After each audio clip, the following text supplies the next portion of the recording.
So we're gonna have a very intimate evening. I'm glad. Thank you guys for coming out. So I'm Joe Killian.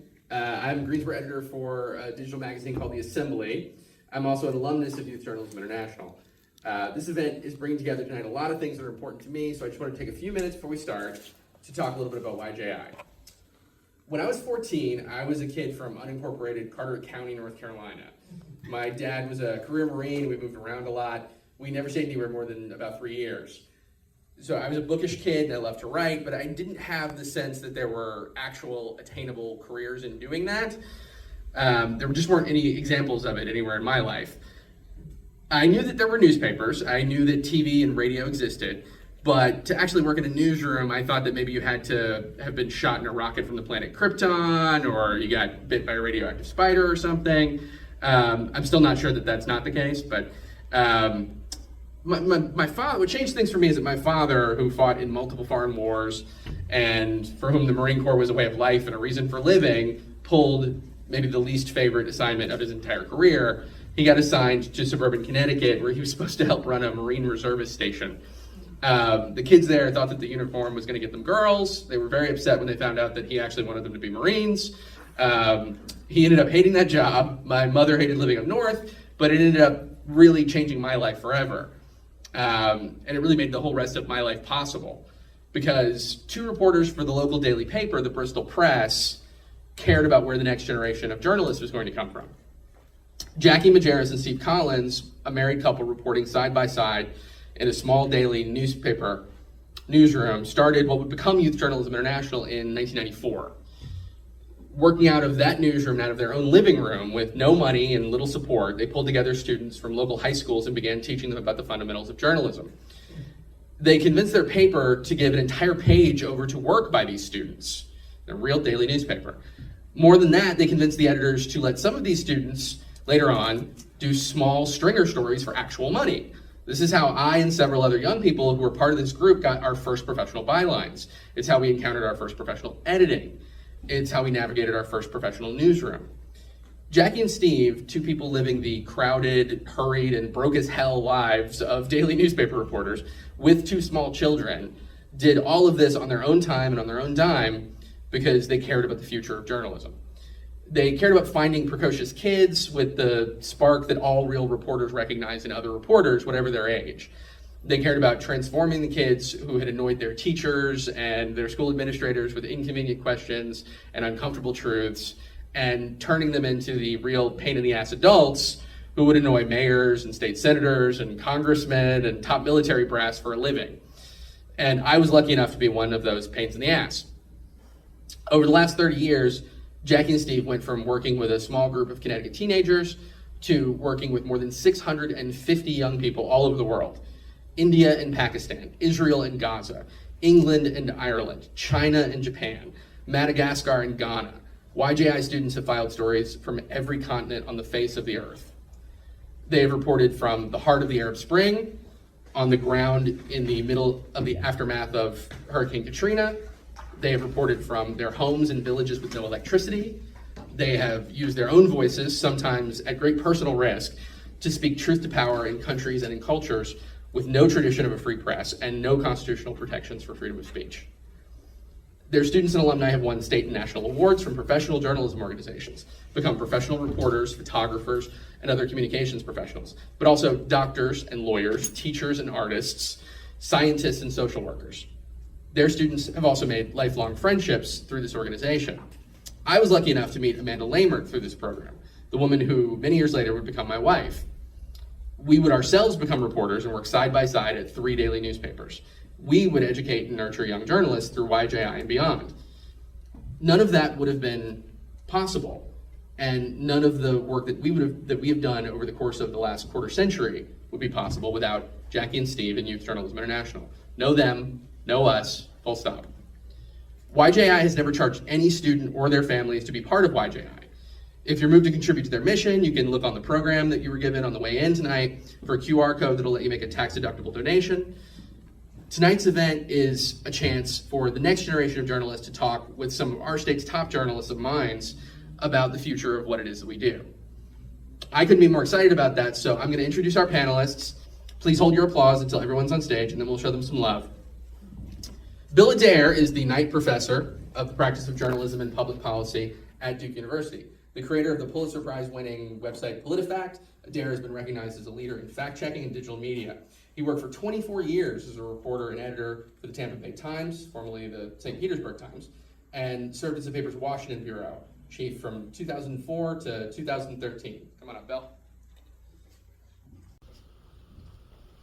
Babette Currie is Vice President of News at ABC 11, WTVD, serving the Triangle area. In an award-winning broadcast career spanning more than 20 years, she has worked at Fox 8 and Triad, WRAL in Raleigh, NBC News, CNN, and the Poynter Institute. She works to create impactful and entertaining content strategies to connect with diverse communities across multiple platforms. Come on up. John Drescher is senior editor in my shop, The Assembly. He previously served as deputy editor of the Washington Post Political Investigations Team, executive editor of the News Observer, managing editor of the state newspaper in Columbia, South Carolina, and as a reporter and editor for the Charlotte Observer. In my newsroom, the fiercest and most cynical, hard-bitten reporters quietly ask themselves and others, but will Drescher like it? Erin Siegel McIntyre is an investigative journalist and photographer whose work has appeared in the New York Times, The Atlantic, The New Yorker, Rolling Stone, worked for Univision and Latino USA. Her award-winning book, Finding Fernanda, exposed networks of organized crime and corrupt practices in international adoption between Guatemala and the United States. It was the basis for the Emmy-winning CBS Special Investigation. She has taught journalism at UNC Chapel Hill since 2020. Our Youth Journalism International student moderators are Srihitha Gondaluri, a UNC Chapel Hill sophomore and student representative on YJI's board of directors. This is her 5th year with YJI. Dorothy Quinte, graduated from this year from Charles Herbert Flowers High School in Prince George's County, Maryland. This is her very first year with YJI. We're looking forward to a lively conversation tonight. If we have time, we might take some questions from the audience. I know you're all cool. If you weren't, you wouldn't be in here. So let's give these folks a hand and let's get into it.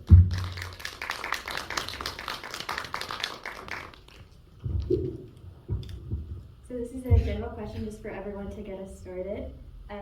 There's a lot of young journalists, both in the audience and on stage, who are worried about whether there's a future for them in the field of journalism. What advice do you have for them? I'll start. Yes, there is a future in journalism. I believe journalism is the lifeline of communities. So I think it's an honor and a huge responsibility to be able to inform, educate, amplify, elevate every single day. I was talking to some of the other panelists, and it's just, I still love it after all of these years. And so yes, there are other distractions, or there are other mediums and other platforms that we have to contend with, but at the heart and soul of what we do every day is for the community and to serve the community. Yeah, I'll second that. I think there is a great future for journalists because there's a need for information, and we've seen that more now than ever. We've got to know what's going on in Washington, in our states. It's a crazy time, and we need to know what's happening every day. We need to know what's happening every minute, and the way to do that is to watch all these different news sources. The wonderful thing is that there's so many. The jobs are different, the business models have changed, and I think, but the job is still so exciting.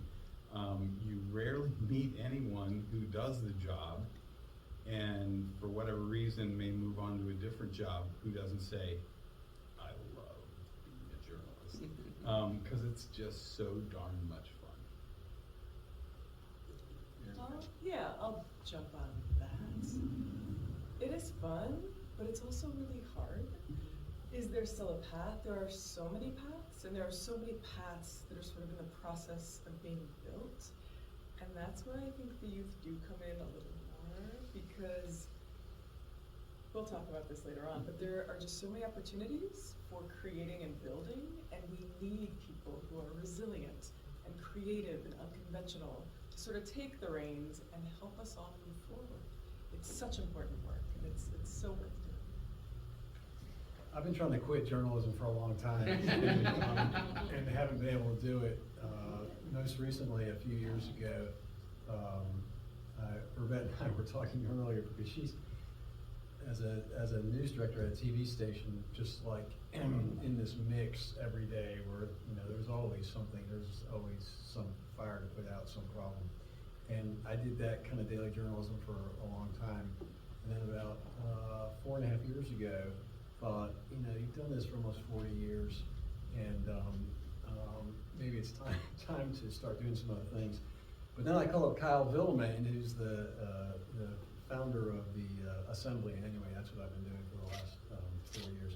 But my advice to you, good comments from all the panelists, is to be curious and to engage fully in the world and do a lot of different things. Depending on what your age is, if you're still in college, I highly recommend taking the classes that scare you the most. If you're out of college, I recommend some challenging yourself. As you get older, it often gets harder. You have more obligations, but if you're in your early mid-20s, it's a great time to experiment and challenge yourself and maybe do some things that you won't be able to do later in your life. Aaron, what class at UNC scares people the most? It's a good question. It depends on what scare means. A bit more of a definition. If it's about grades, that's one thing. If it's about the actual experiences, I think students that are taking classes that offer any kind of experiential programming, that's great. I took 12 students to the border last spring by myself. I was scared. That class scared me. Some of them may have been a bit scared, but I feel like that's when we grow and we're kind of walking that line between being a little bit terrified, but proceeding anyway. I wish I had taken physics and a few classes like that. I mean, I was worried way too much about my grades. Journalists don't need to worry about their grades. I was a pretty predictable liberal arts major, journalism, English, history, poli-sci. I wish I had taken physics, maybe even chemistry. Why? Because I just think that it expands parts of your brain that otherwise aren't going to be expanded, and college is a time to kind of challenge yourself and get out of your comfort zone. And I think I stayed way too much in mine. I personally kind of made up for that by going to a grad school program that was very quantitative in nature. But again, I wish I had worried less about what my grades are going to be in college and more about exposing myself to different ideas and even completely different subjects. Yeah, thank you. I think that actually leads us into our next question. So this is specifically for Bravette, but the other panelists can feel free to chime in because, again, this is a discussion. So last week, the Pew Research Center released a report that says 43% of people under 30 regularly get their news from TikTok. That's up from 9% just 5 years ago. What does this mean for our journalism? I always get this question in terms of, multiple platforms, TikTok, Facebook, Instagram, and I will always say that all journalists are content creators, but all content creators are not journalists. Yes. And yes, right? And so there's a huge difference when it comes to, I think that's the beauty of multiple platforms. Even in our own newsroom, if you have a reporter who wants their package, 5 o'clock, 5:30, we can't necessarily think like that because about 70% of our audience, they're on digital and streaming. So again, your package can be 8 minutes on that platform, but likely not on television. So when it comes to social media, it's another form of communication. It's another form where you can get information, but understand that it's nuanced because we're all trained professionals, so we know how to verify information, vet information, making sure that there's some sensitivity when it comes to reporting stories, just like AI. And I know we'll probably get to that later. AI, there is a use for that, but AI can't tell you, what to say to the grieving mom when you have to do the door knock, or the police are outside, and how do you navigate that situation, or when there's breaking news and you hear it on the scanner, should you go check it out, should you not check it out? So I see it as tools, and we have to make sure that we're in all of those places, in all of these platforms, but when it comes to the core of getting context, I think that's the difference. Getting context and having an experienced professional who is a trained journalist. Because you can get information, but is it going to be accurate? Is it going to be balanced? And so what are the sources? Do you know the sources? So that would be the biggest difference for me, and just some of the, again, I would say just the nuance when it comes to trying to attract the younger audience and understanding that. You want to chime in? I just had a follow-up for Okay. that. So you were talking about sort of if you have a package that has to be 8 minutes, then we have to condense it to fit that. How do you make sure that the information that you're supplying is not only relevant, but also when so many news sources are so polarized that you can verify where those sources are coming from? Because people reading it might not go as deep into the sources where the news is getting information from. Sure. So for television, it really just depends. So we can have, from a technical standpoint, we can still have that information in a shorter version. There are different formats for that. But again, like I was saying, with the platforms, you have the ability to have the raw interviews or other content that can live on those platforms. But with television and a newscast, everything is hour, minute, second. So we're starting at a certain time, we're going to commercial break at a certain time, we're coming back, we're going to the copyright, teasing ahead to the next newscast. So you don't have as much flexibility. You have sports, you have weather, you may have breaking news, and you also have to have other reporters who are going to be in that particular 30-minute show or 1 hour show from the technical standpoint. So it's another option, just like our streaming channel. So for us, we see that as that's another channel for us. So everything doesn't have to live on that one platform for linear television. We have the multiple platforms where we still want to meet the audience where they are. And we know that they're watching. Everyone has a phone in here. I'm pretty sure you've used it. And so you're watching, you're consuming information and consuming news on your phone.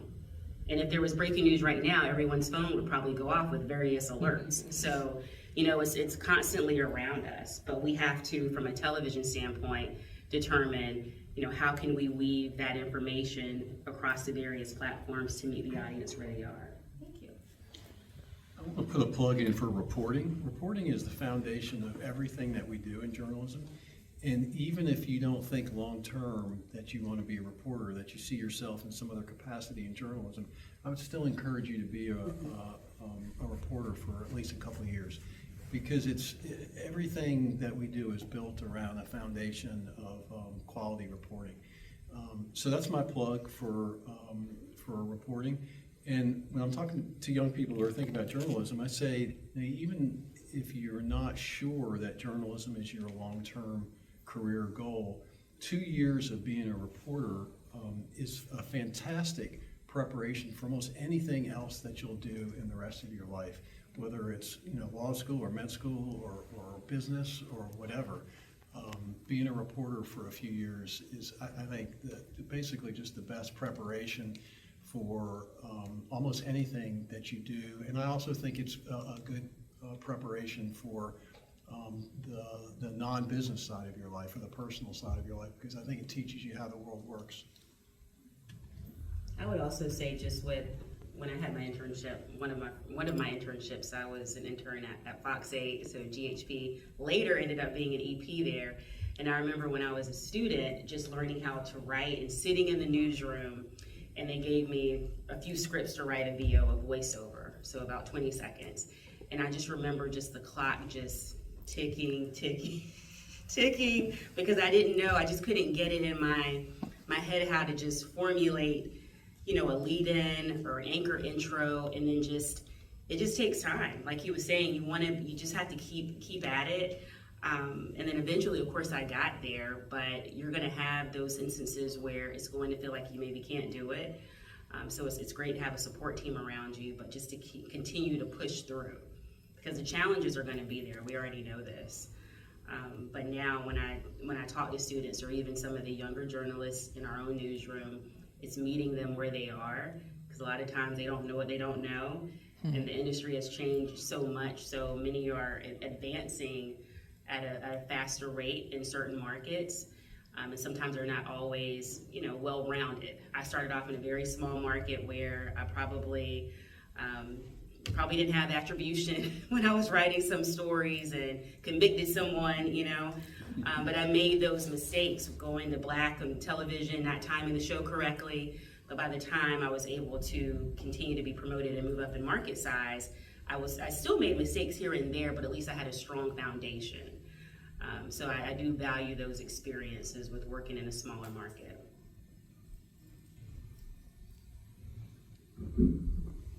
I think that actually leads really well into my next question. And we were talking a little bit, you touched on AI and meeting people where they're at. So for you, Bill, I was wondering, so PolitiFact has set the standard for fact checking in journalism. So how do we counter artificial intelligence that is creating content that's becoming increasingly hard to verify as true?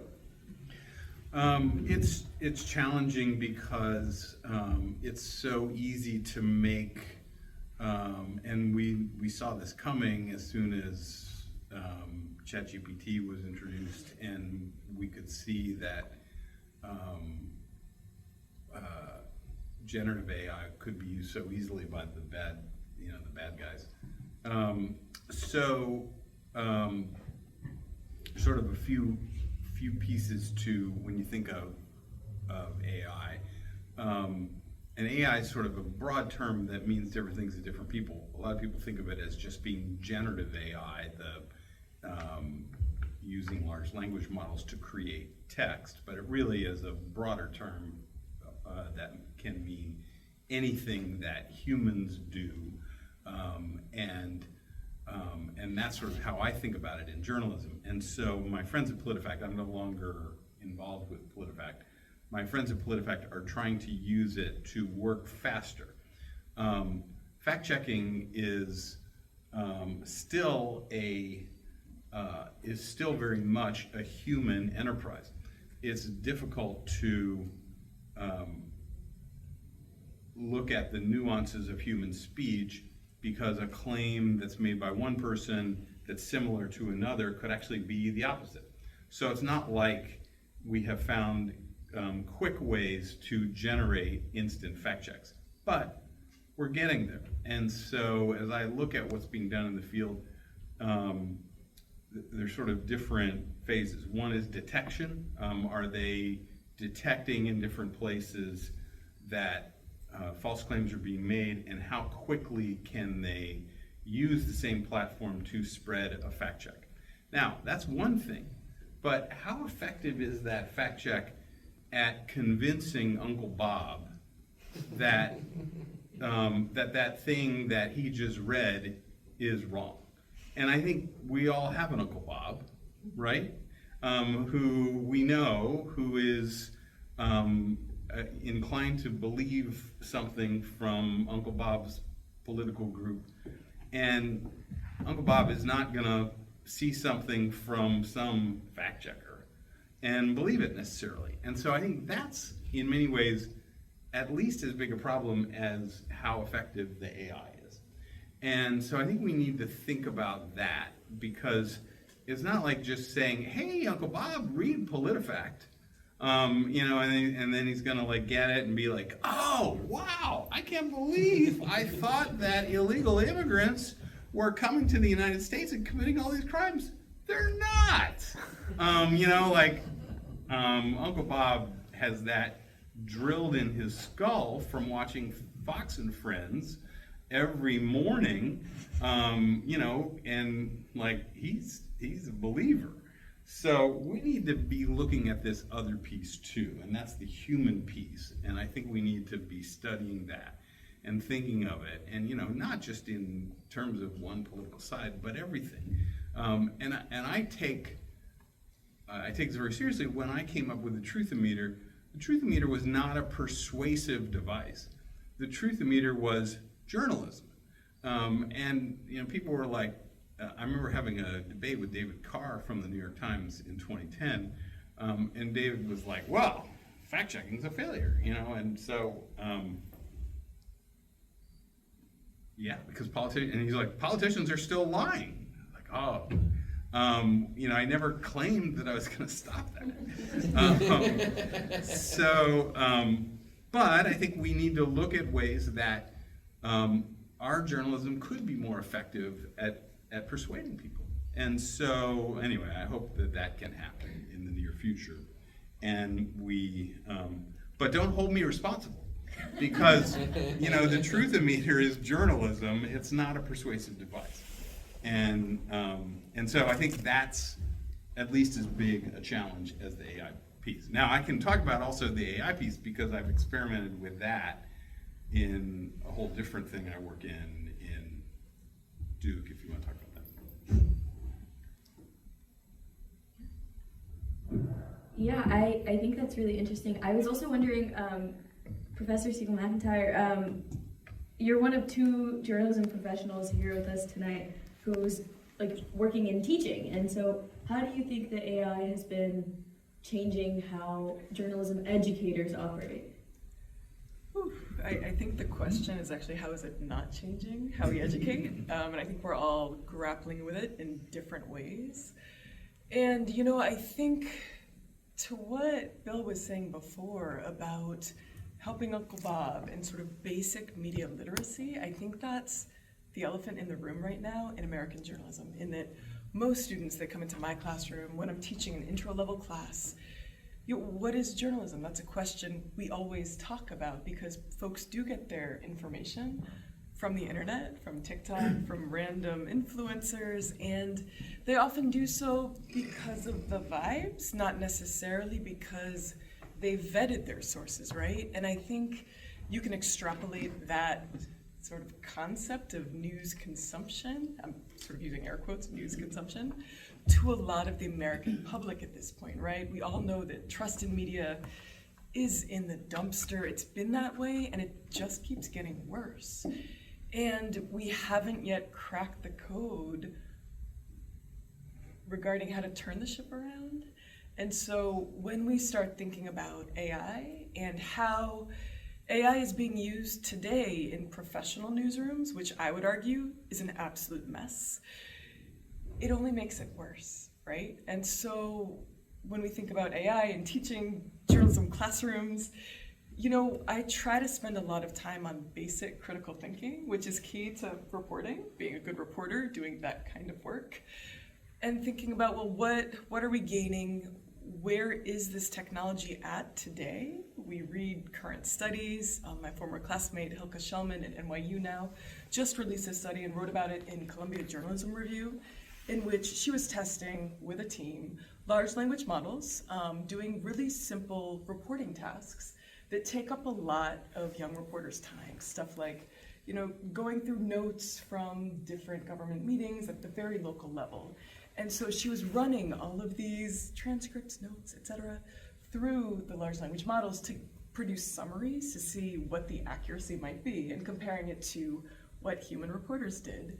And she found that although AI can do sort of short summaries under, let's say, about 400 words, anything over that would introduce just made up stuff. It hallucinates. And so you end up with a bunch of information that was just surreal and imagined. And so, I think it's worth hammering that home in that the technology is very much evolving. You can use it, but you have to be really careful about how and think about why. So I completely agree. We did an experiment at our publication, the Ninth Street Journal, that made me very keen to these things. And I think those tasks have to be very narrowly defined. and tested and used very precisely. There was an interesting study on hallucinations that OpenAI did, and it said that OpenAI was acknowledging that that hallucinations occurred because OpenAI was pressing its large language models to guess, and that there was just this pressure, like, write that next sentence, finish that paragraph. And so I think that will be improved, but also I think we can be smart in what we ask of the large language models. For example, I used ChatGPT yesterday to do a sorting and tabulating of blog posts in my class. Well, that's easy for it. Hey, here's 27 blog posts, organize them, and put headings over them. That was something it did well. What it's less good at is when it has to make judgments. Now, what was interesting with this experiment we did with the Ninth Street Journal, our publication that covers Durham, is we partnered with a technology company that gave us this wonderful tool and said, test this for us. And it was designed for newspapers, news organizations that cover local news. And the idea was, it was basically an intern that would take a press release that would come into its feed and write it in AP style or whatever was valuable. And the idea was it would save us time. And we could crank out 3 of these in about 15 minutes. And so the idea was it would do this strictly from information that it was given, so therefore the risk of hallucinations very low. And it would even highlight the paragraphs where it thought, I might have hallucinated here, double check this. It was a really great interface. Now, the company decided they weren't going to make enough money from this thing, so they decided not to make it, but it got folded into another product that is commercially available. So I need to test that product, but I think that sort of thing, a narrowly available product, the result was this: we did something called the 10th Street Journal, and we leaned into it and we told readers, hey, this is all AI. We had fun. We used AI generated images and made it kind of silly, and readers loved it because they got articles they wouldn't have gotten otherwise. So narrow use, but it also limited the information that went into it, which is a concept that does reduce dramatically those hallucinations. A concept, in some cases, it's known as RAG, Retrieval Augmented Generation. So I have hope. As somebody who loves to write and totally thinks that's the future of journalism also. Yeah, thank you, Bill. That was really interesting, and I think that actually leads to our next question, which I have directed at John, which is about how, basically, to piggyback off what you guys said about the different challenges and how there are positive and negatives to that. So I wanted to ask John about this. In the current political environment, what would you say are the biggest threats to journalism, and how can we address them?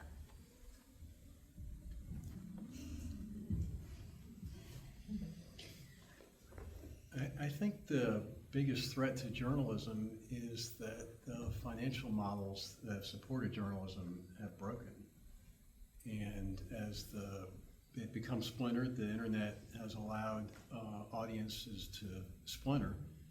And now, understand that I come from a legacy newspaper background, so I've lived the decline of legacy newspapers, where the funding model just has completely fallen apart. It was basically 3/4 revenue from advertising and roughly a quarter from subscriptions, or what we call circulation. But that advertising revenue's all gone away. And so that's why newspaper staffs all over America are really decimated. We've never, during much of that period, I left daily newspapers in 2021. The readership was still really strong.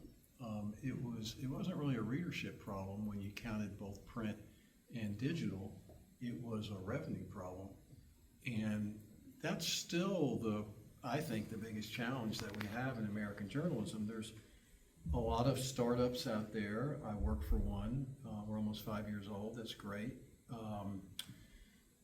Proud to do that. I like a lot of the other startups in North Carolina. Most of them are nonprofits. But we're all kind of struggling with the funding issue. There's a lot of really good journalism in North Carolina that's being done by news outlets that were started in the last 10 or 15 years. There is no perfect model for funding journalism. Some people thought the nonprofits was going to be the perfect model. It's not. If you're trying to fund your journalism through nonprofits, you're constantly going back to foundations and philanthropists. They all have their own agenda. There's no perfect model for funding journalism. Honestly, I would have thought by now that we have figured it out, but we haven't. I'm hopeful that we will figure it out at the Assembly. We are mostly subscription revenues, also some revenue through digital advertising, mostly on our email products, some on our website, and then events. And we have a certain level of philanthropy. So I think, to answer your question, I think the biggest challenge we face is how do we pay for the journalism that we're producing. I actually wanted to ask a little bit of a follow-up on that for anyone. So when you're talking about funding journalism, part of it is that a lot of newspapers are being bought by mega corporations. How do you combat bias and make sure that information that is being disseminated to mass, like the general public, is true and isn't influencing behavior that might be dangerous or politically? Well, I think the journalism part of that is easier to answer than the funding part of that. I mean, the journalism part of that I think, through reporting and verification. I will say that I think that we would be well served by being more transparent with our readers and viewers about how we reported stories and where this information came from. To me, that's the single best thing I can think of to gain credibility, is to explain to our readers and viewers where we got this information from, and maybe here's where you can go to get more of that. So, but that, there's plenty of great publications that did fantastic journalism, but they're no longer with us anymore because they couldn't figure out the business part.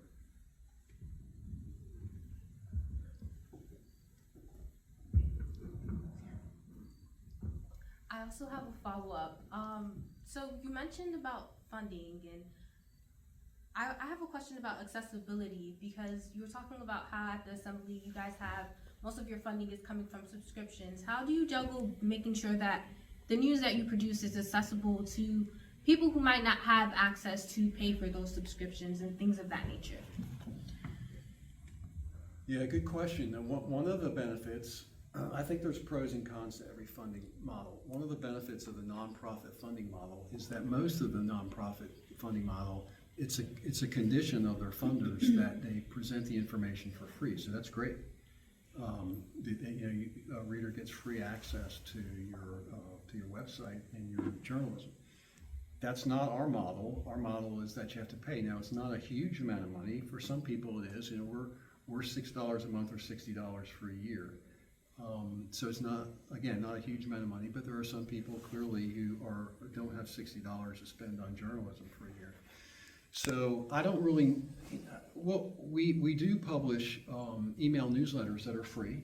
So that's and they give a pretty good, they're high quality and they give a good overview. And then there's certain kinds of stories that we will take our paywall down for. So we've done that for our coverage on disaster relief in Western North Carolina. But clearly with our model, it's not going to be accessible to everybody, and that's just a downside to the model that we've chosen. Thank you.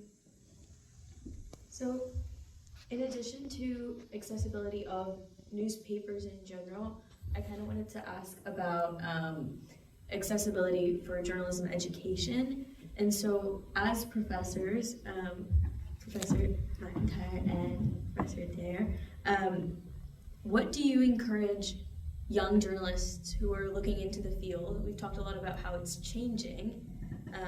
What would you encourage the next generation of journalists to prepare for?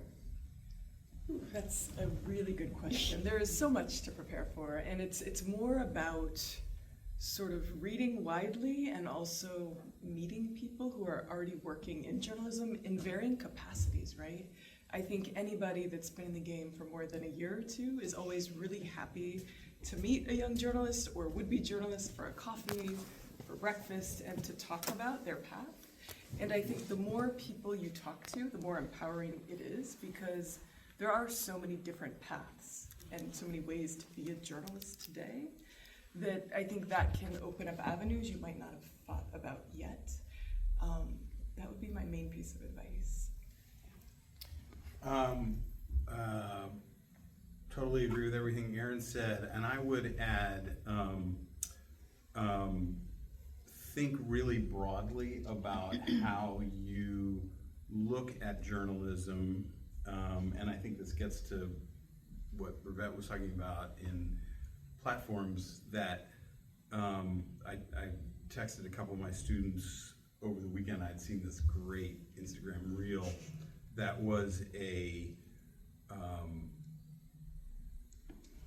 hilarious fact check, and it was not done by any of the fact checkers. It was just this really funny, compelling piece of work that somebody had just done originally on TikTok, and it was journalism. And so I sent it to these guys, and I was like, we could do this for the Ninth Street Journal. And we've talked about some really unorthodox things for the Ninth Street Journal that would be short videos that are journalism. And I think it's important to recognize, like, everybody's everything. There's no, like, if you have a website, you are print, your audio, your video, and so you can do everything.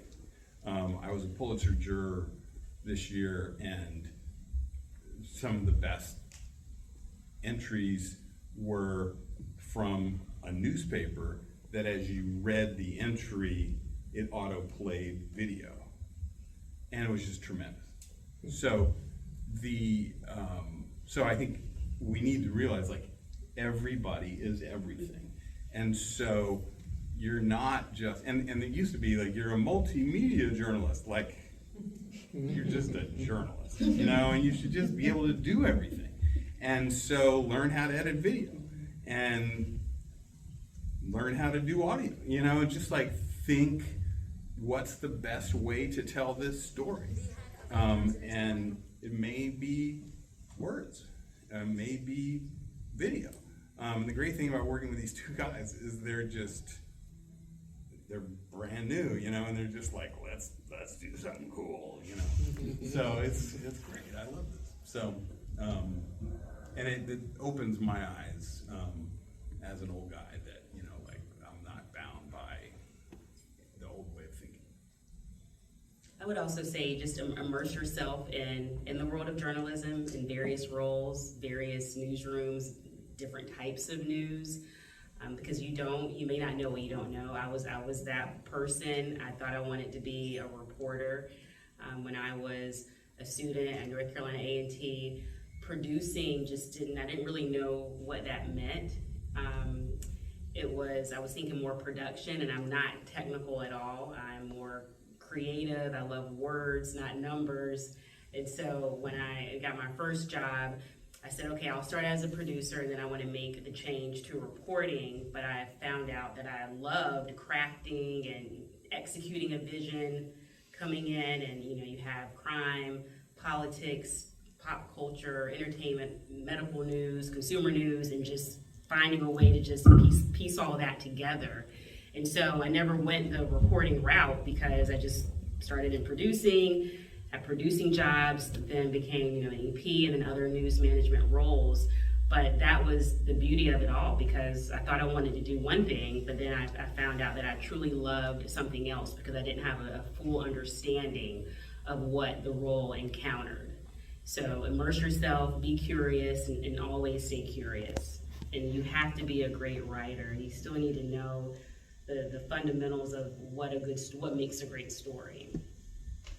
And I'll add to that, and to be a good writer, you have to read, right? You have to be a Yes. voracious reader and read stuff you wouldn't normally read. And I also wanted to add, in terms of the preparation question, it's never too soon or too late to just start trying, right? To start, following a certain outlet, a certain platform, whatever the news organization might be, follow their work, see if you can do something similar, and just start trying, right?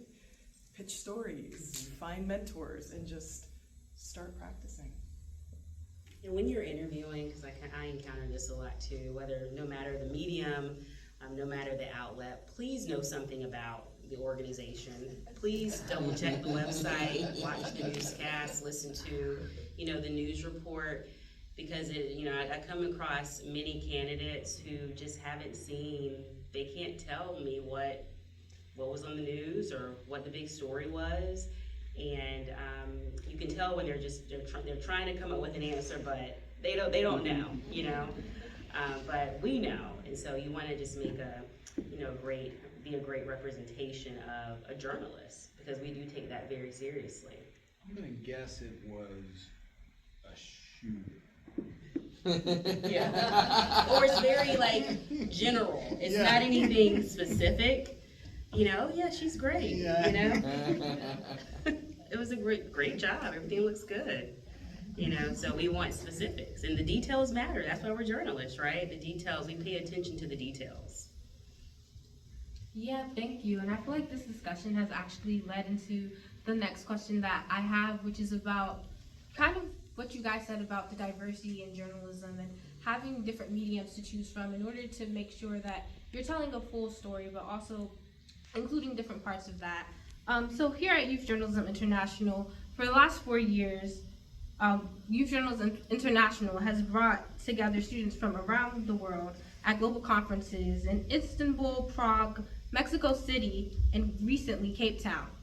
What role can journalism play in uniting people from different cultures in times of great division?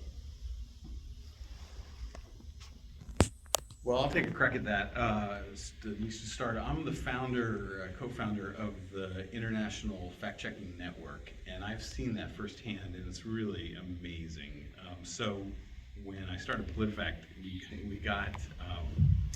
started to get calls from around the world, people who were like, hey, we saw this True Media thing, can we do that in wherever? And I was like, well, we don't really, it's not trademarked in Italy or Romania or wherever you're from. And so, you can do it. And so,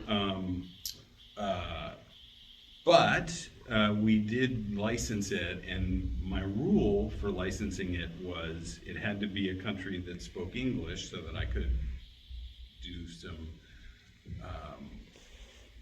quality control, make sure that they were following our procedures. And also it had to be a country with good beer. And so our first and unfortunately only franchisee was Australia, but it was great. That was good on the beer front.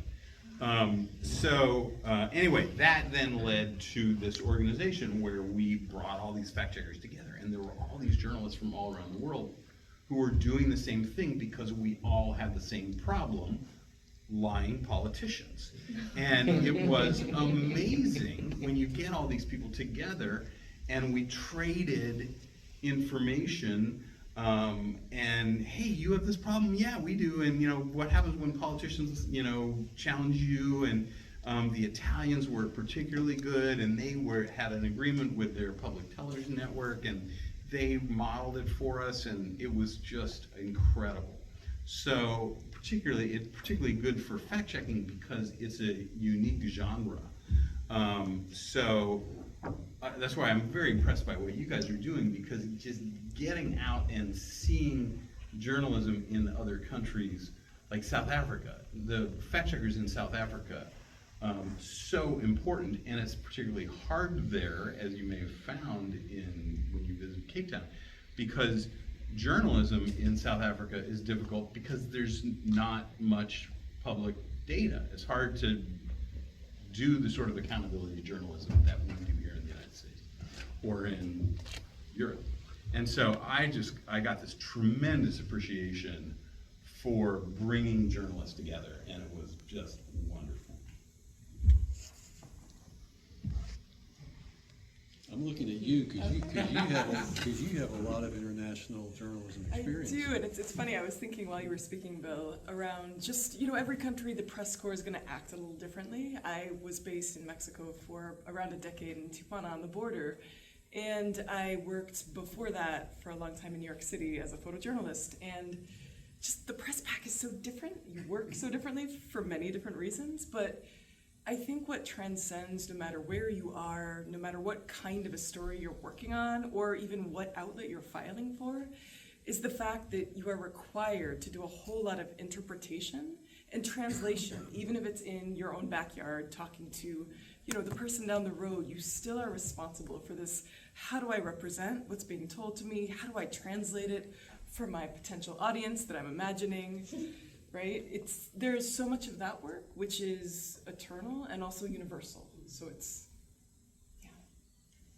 So, I know, Dorothy, your question was about uniting people. We've talked a lot about being ethical with our use of technology, but also I was wondering how you understand, all of you, how journalism nowadays has become a lot of times very polarizing or polarized. And so how do you see people who are seeking out information that supports their views, like confirmation bias, impacting how people get information and how journalists publish that information? I think the easy answer is the algorithms, right? We're fed what we like to be fed, and we eat it happily. And I think that's where we all need to pause as a country to consider what it's doing to our fabric, to our social fabric, because it's shredding it, right? And I think it's less about seeking out stories that do confirm our own perspectives. It's about realizing that work is already being done for us because of the platforms we're choosing to use our attention on, and it is an attention economy, so it's a bit of that.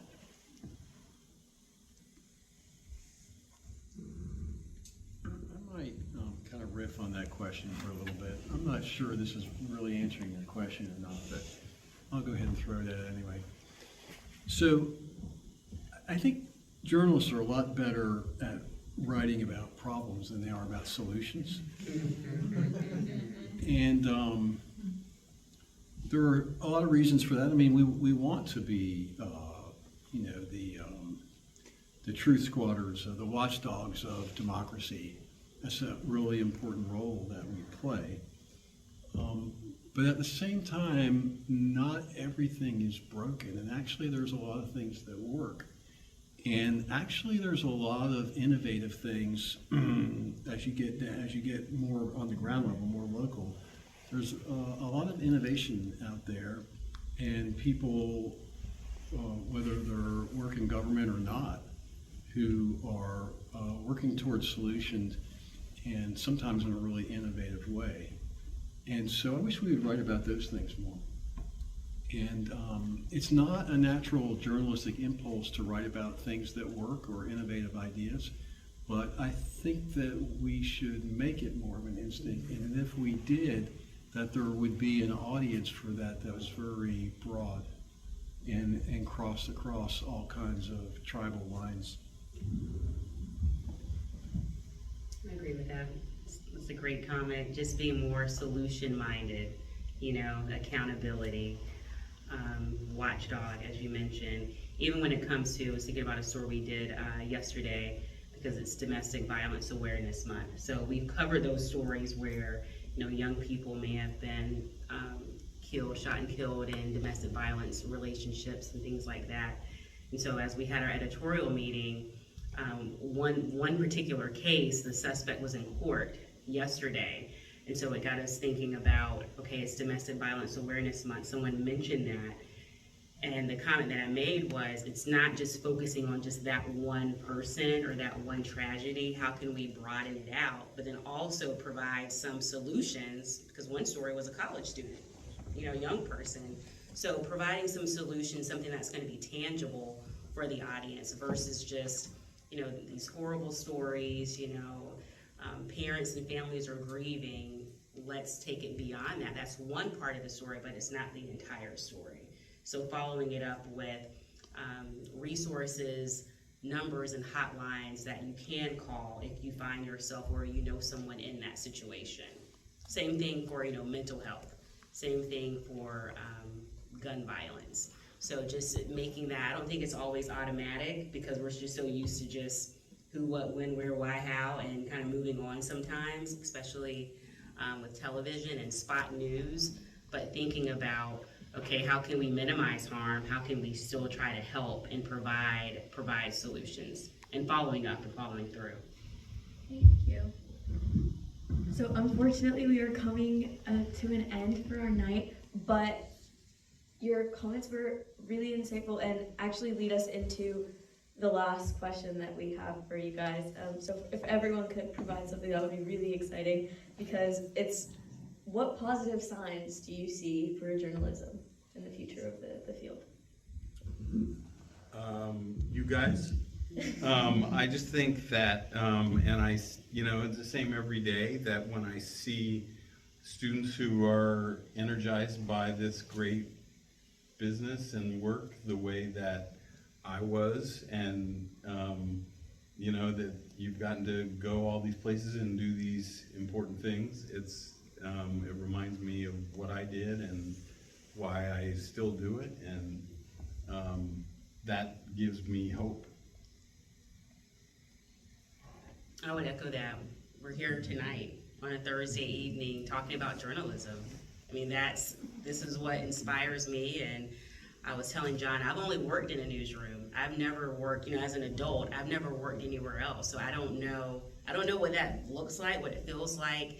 And I'm still happy every day to get up and go to work, in spite of sometimes where there may be a little anxiety, there's the unknown. You're trying to lead other journalists who, I want them, what keeps me up at night is making sure that they return home to their loved ones. And so there's all of these little things and fire drills and breaking news, and all of that still excites me. It's stressful at times, but I'm still very much encouraged where the business is going and the different channels of information that we can still amplify, inform, and educate. So I'm also really encouraged by the fact that this organization exists and that there are young people who want to go into journalism and do their best to try to get to the bottom of things and tell the public what they found. Bill has been great in sending some of his students our way to the assembly, and they've done some fantastic stories. And these are 20-year-old and 21-year-old, and they're so much better than any story that I could have done at that age. They're probably realistically like 5 to 7 years ahead of me where I was. So in other words, the stories that they were doing at 21, I couldn't have done until I was in my late 20s. So that's really encouraging to me. And so there is a lot of doom and gloom in our industry now, but there are also a lot of bright spots. And so I still, I'm with you, Brevet. It's a fascinating way to make a living, to have a career, and I'm glad that there are still idealistic, smart young people who still want to do it. I think one of the major positives I've seen recently and realized over the past 5 years of becoming an educator is the fact that there's this almost amazingly magical alignment in what young people express as their interests journalistically. I hear over and over again that young people want to serve small communities, they want to stay local, they want to serve the communities they're from or they're familiar with, and that's what they want to do with their journalism. And they do have this public interest, accountability mindset, which makes me happy. I share that. But it happens to align with a lot of the newer startups, the smaller outlets, places like the Vermont Digger or the Sahan Journal out of Minnesota, or even the Assembly, that are actually succeeding more than they're failing. And that might be a low bar, but we're sort of in a new landscape, and so it's a good bar and I'll take it. And that alignment, I think, is gonna be really powerful moving forward. So that's incredibly exciting. Thank you so much. So we got a little time, and I thought that since we have such an intimate gathering here tonight, and we're all friends, that we could do some questions from the audience if you have one. And if you do, please raise your hand. We're gonna obviously share this discussion with a much larger audience on youthjournalism.org, all over the world, our students and readers. But since you took the time on a Thursday evening to come out tonight, if you got a question, just raise your hand for me. Oh, step over here.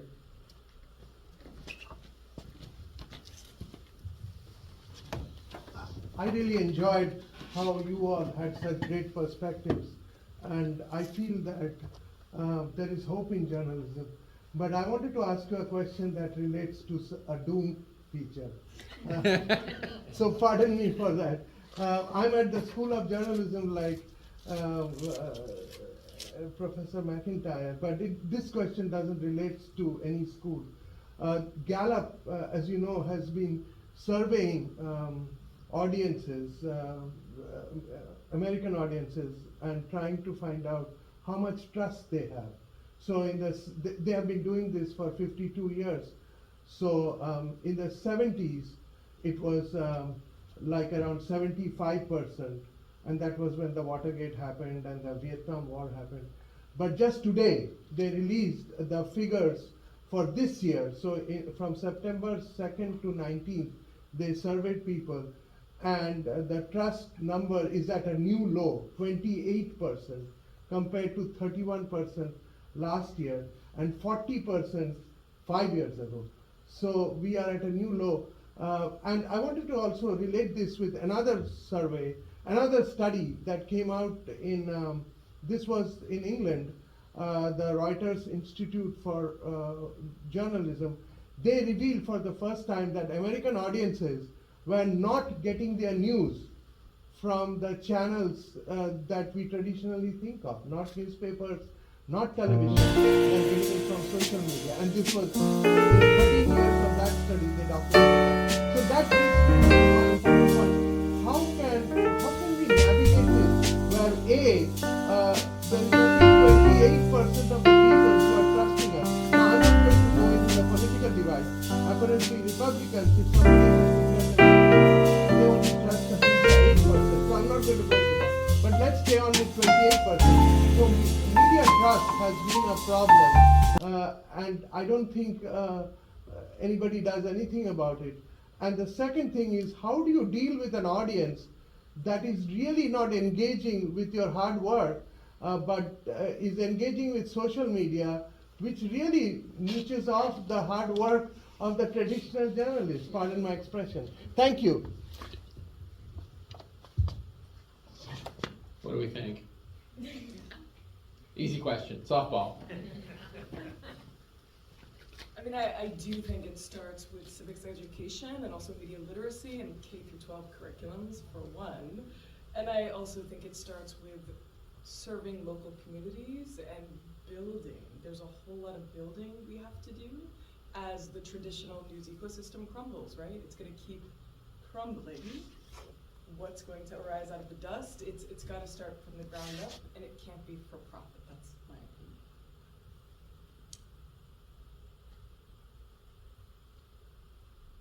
And everybody's real quiet on that one. All right, next question, over here. I'll get a little more granular. We'll kind of mess up the flow. We've got a very big picture here at the end, but I want to back up. I'm a little curious on the economic model discussions we had. So this question is mostly for John, but I'd be interested if any of the rest of you have feedback on it as well. There seems to be a little bit more traction around micropayments as at least a piece of a model right now. There were a lot of failures in that a few years ago. Seems to be picking up some more traction now. Do you think there's some promise, at least as part of a funding future there? Seems like I read something not long ago that the Washington Post was considering moving in that direction. Yeah, I mean, it's,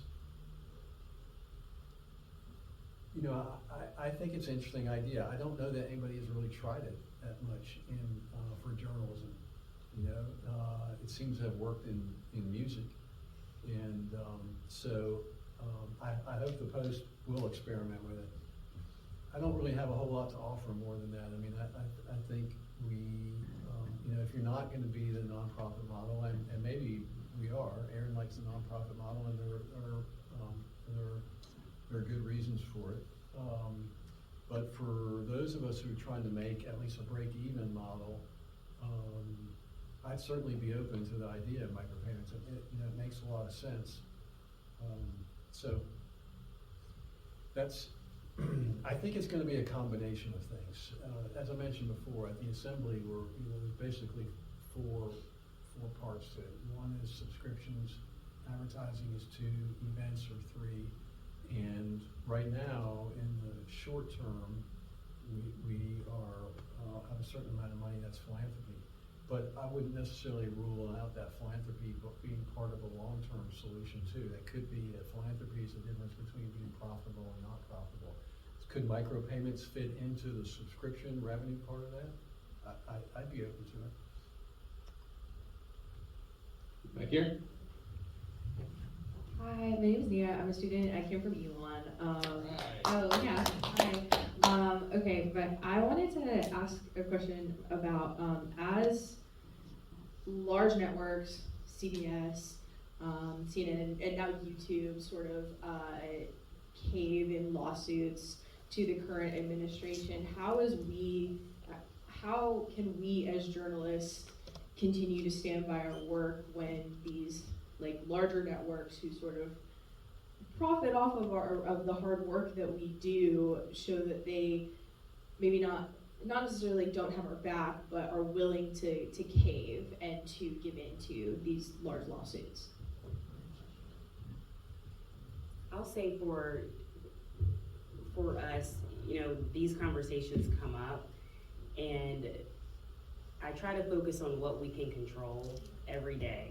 I mean, there are going to be a lot of distractions, there are going to be a lot of things that are out of my control.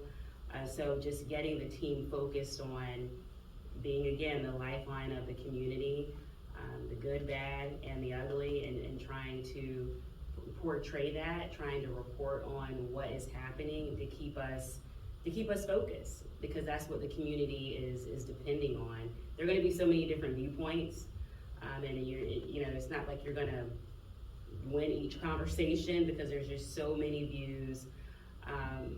But for local news, for serving the community, that keeps us going.